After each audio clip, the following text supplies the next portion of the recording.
If you're ever trapped out of the car and can't get into the car, this is the process on an Audi e-tron GT. Obviously, once you gain access into the vehicle, we're gonna go down in the repair manual, and the owner's manual actually has you go down here on the floorboard and access a junction which you can supply power to.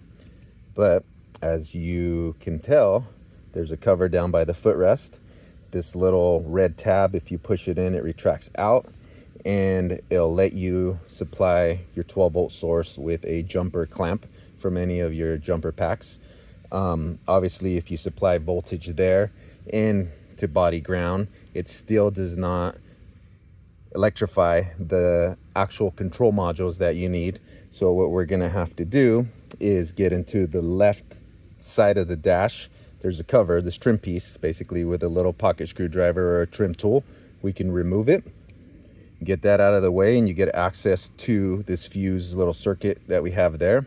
Once you get the panel off, we can go ahead and remove the little security trim that it has for the fuses. And we're gonna supply power to this fuse circuit here. Obviously, these vehicles will have some fuses that are not installed in certain positions, but as you can see, the left side of this whole fuse strip is power, 12-volt power source. So you're gonna want to supply 12-volt power on that left side, right? Because those are the empty cavities, and it'll light up the circuits that we need to basically unlock the car. Once the alarm comes on, when you supply 12-volt power, you're gonna have to hit unlock.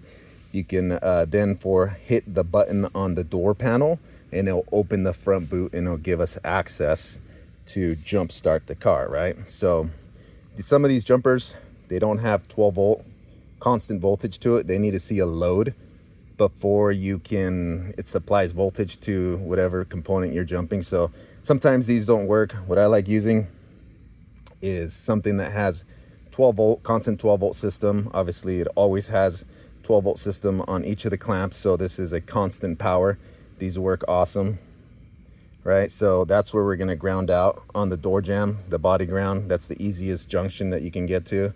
So you ground it out at the body. Again, the little jumper that I have, I just got it off of a old wiring harness that I have, and it looks just like the leg of a fuse. So you put that one on the power side, and then you're gonna insert it into one of those empty cavities. Once you go into the cavities, obviously your power clamp's gonna be on that little wire ground strip, and you're gonna excite the car via this whole junction, right? So ground, that receptacle goes into the fuse. You'll excite the car, right? Once the car gets excited, and you can't unlock the door panel with the button on the door panel to open the front boot, you're gonna have to unlock the car. If the alarm's going off, you unlock the car with the remote, and then it'll give you access to hit the button on the door panel and basically pop the hood open. And once you get the hood open, right, you're gonna take off some of these trim panels, and your battery jumping points are here. So this is your power one here, that's gonna be your jumping point. And then you have your ground, which can be right over, it looks similar to the power one there, but it's right by your suspension strut. You can ground it out there, excite the car, and the car should start. Hopefully this helps you guys out. I know this is a big headache online. I haven't seen anything, but this should help everyone get in their car and at least get the car moving and rolling. Thank you very much. Have a good day.